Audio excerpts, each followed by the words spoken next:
Hi everyone, this is Bethany, the music director of college masses at St. Thomas Aquinas in Hattiesburg. Today I'd like to go over with you all the Latin pronunciations for chant mass, because it is during Lent and it might be uncommon in your parish to use Latin chant, and this might be completely new to you. So I'd like to help you out with pronunciation and singing along. So let's begin with the Kyrie. This is sung at the beginning of Mass. It is call and respond between the priest and the congregation. So whenever I'll be singing the priest part, I'll lift this hand up. And then when it's the congregation's turn, I'll sing along but put my hand down, so we can distinguish the differences. So, starting pitch. Kyrie.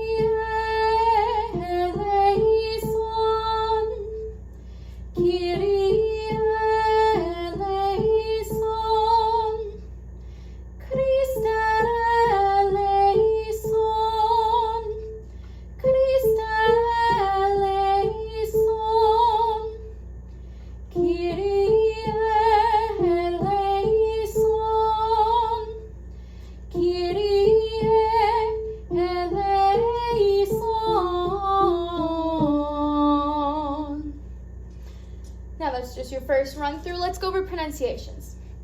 So first we have the term Kyrie eleison. Kyrie, Kyrie eleison, eleison, Christe eleison, Christe eleison. And then repeat again. Kyrie eleison. And then the last time the notes do change. That's my cat. Kyrie eleison. Now last time it does change. As you notice in the beginning, we're repeating the exact same thing that the priest does.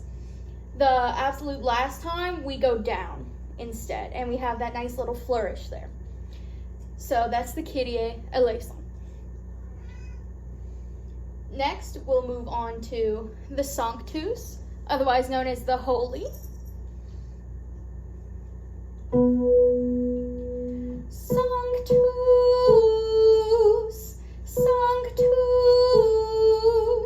Sanctus Dominus Deus Sabaoth, pleni sunt caeli et terra, gloria tua, Hosanna in excelsis, benedictus, qui venit in nomine Domini, Hosanna in excelsis.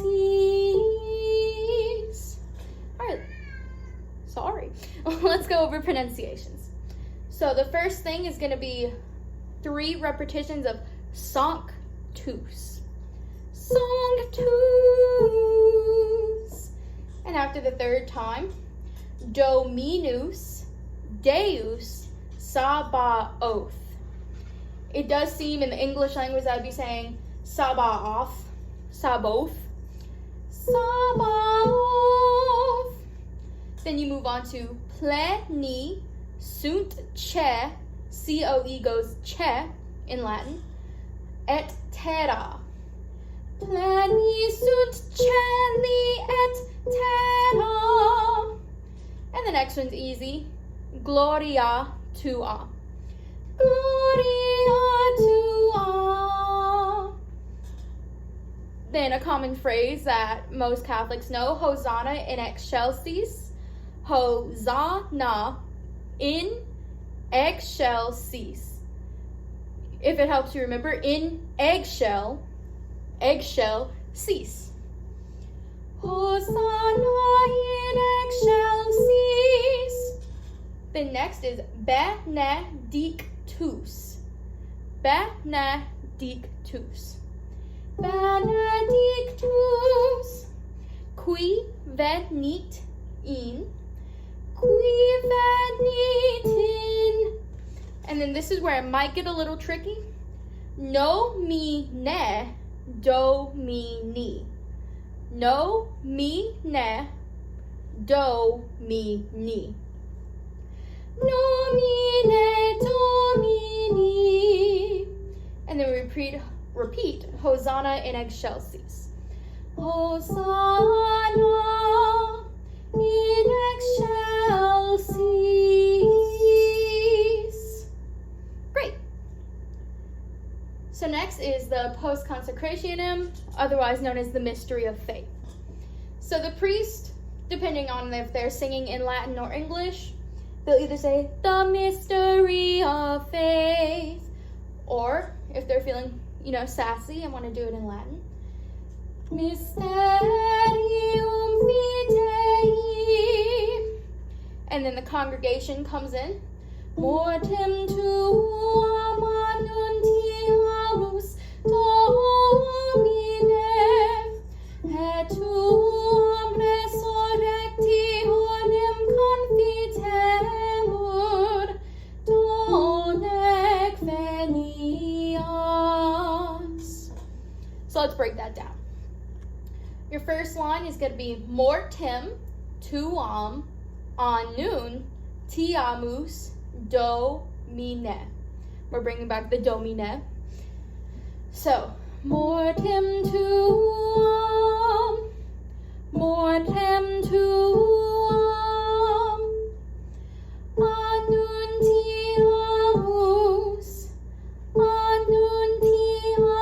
annuntiamus Domine.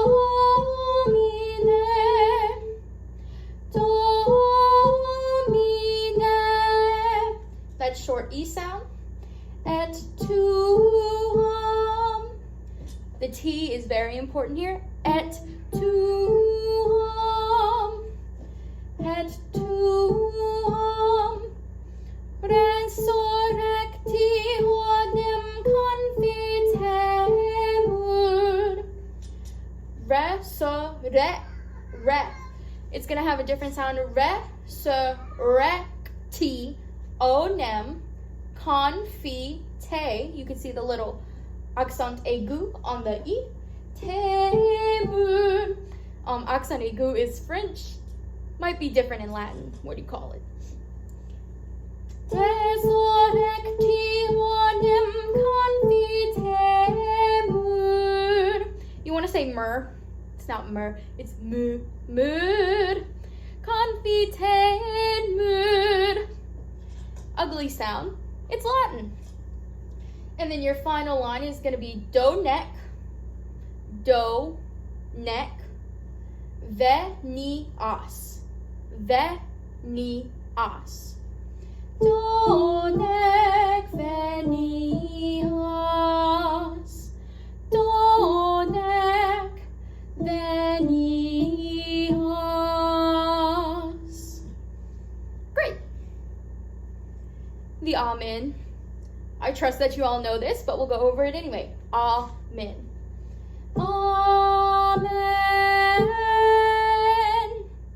You're raising up there. Amen. That's it for that one. Nothing too tough or challenging.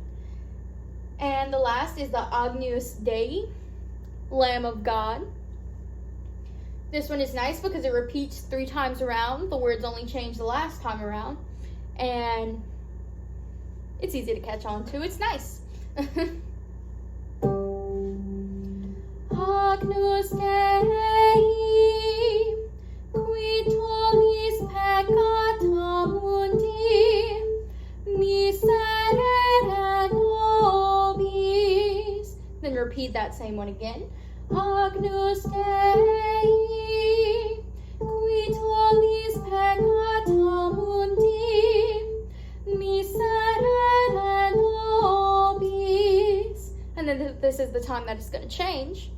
Agnus Dei, qui tollis peccata mundi, dona nobis pacem. let's go over those pronunciations. So the first, all 3 times, you're going to say Agnus Dei, qui tollis peccata mundi. Let's break that down. Agnus Dei. A common misconception that you'll hear when people sing this is they'll say, Agnus Dei. They'll just continue on the E sound when there is an I there. That makes it go E in Latin. Unlike English where you think Dei, no. Agnus Dei. He's singing too. Dei. And then unlike French, the QUI will stay as it is in English, qui. Qui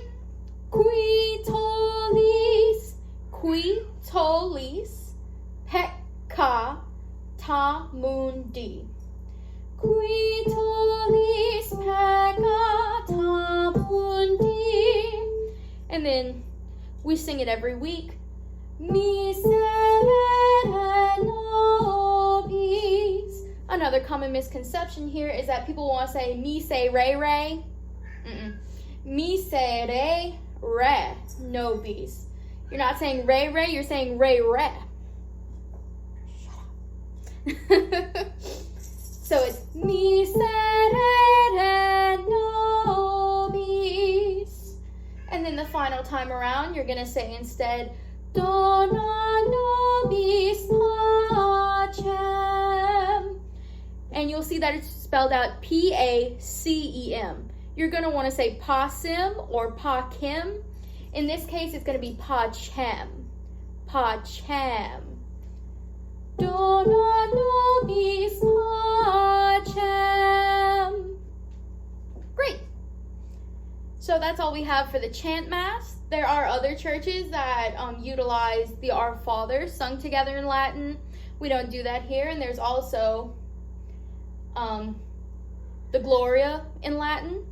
But usually we only sing in Latin during Lent and Advent, where the Gloria is not needed.